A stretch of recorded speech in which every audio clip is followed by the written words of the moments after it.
Hey everybody, happy last week of March. It's a little bit warmer today than it was last weekend, so you get to see my wind-blown hair look as opposed to the Patriots hat that you saw last week. But today I actually wanted to talk with you about picking a therapist. Because whether you end up working with me or with someone else, I think it's really important that you pick somebody who you understand what they need for skills and credentials, and to let you know first and foremost that it's okay for you to interview therapists. It's okay for you to check them out and see if it makes sense to you, if they work for you, if they're a good match.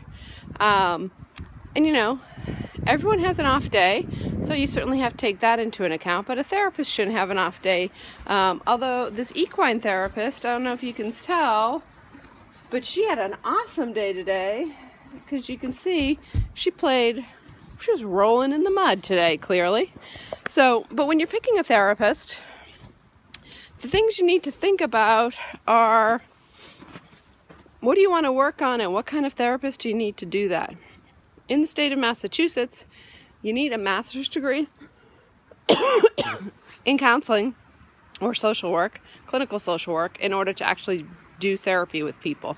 And so, as we were saying, in choosing a therapist, if you are looking for someone, you can look for people in an agency setting, so like community mental health center, group practice, or someone in private practice.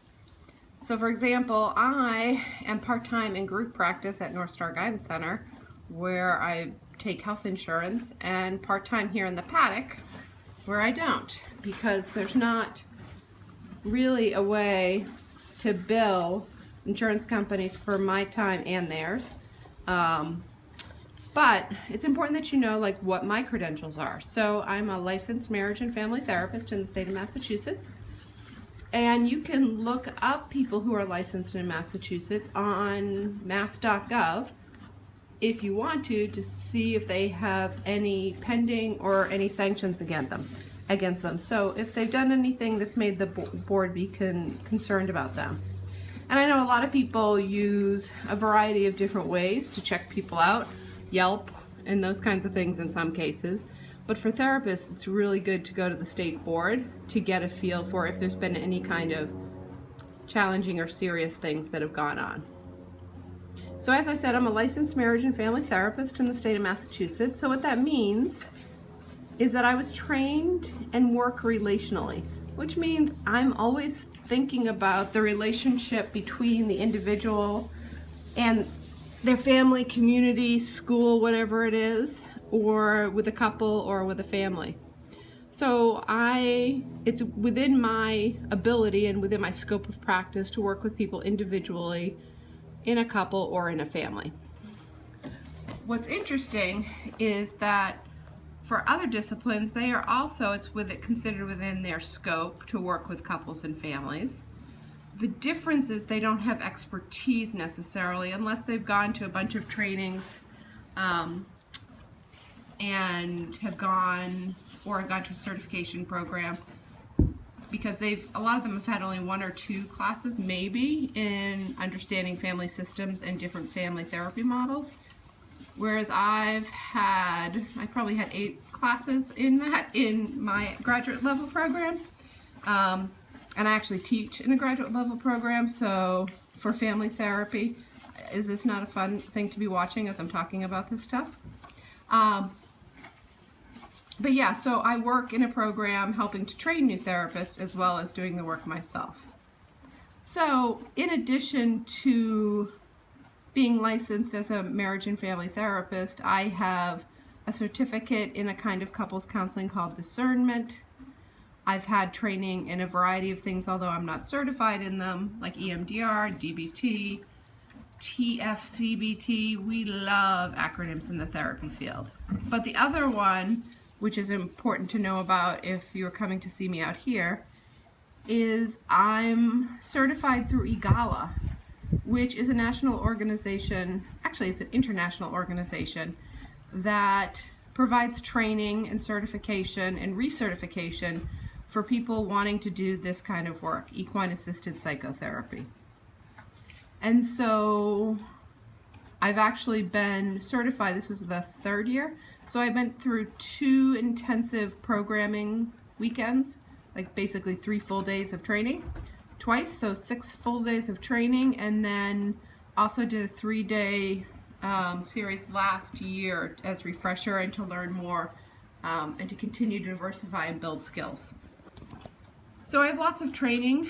I also have consultation and supervision opportunities with other people that I work with, as well as from time to time I might reach out to someone who I don't work with directly, but I may seek out special consultation on a case. And so it's important for you to know that I'm not working in a vacuum by myself, that I'm actually licensed, and that you can check my license to see if I've had any sanctions against me. And hint, no, I haven't. And those are just the basic kind of professional credentialing things that's good for you to know about. And that's not talking about personality or match in how we work.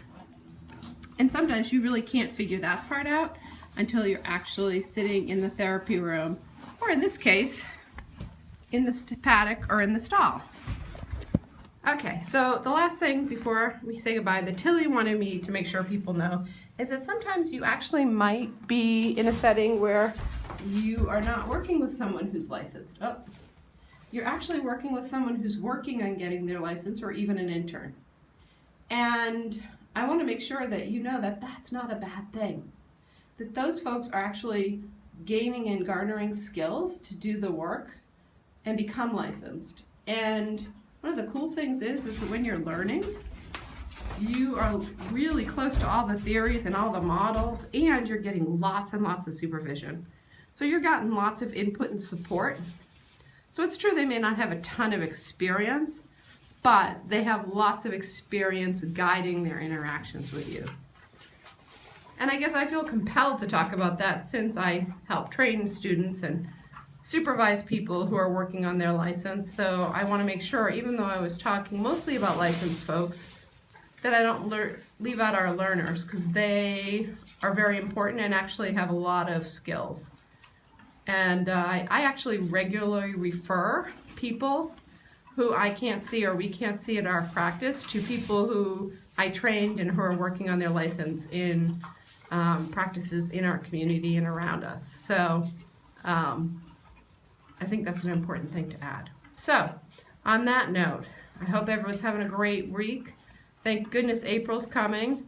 I hope that you don't have any April Fool's jokes played on you unless you're looking forward to that. And we'll see you next week.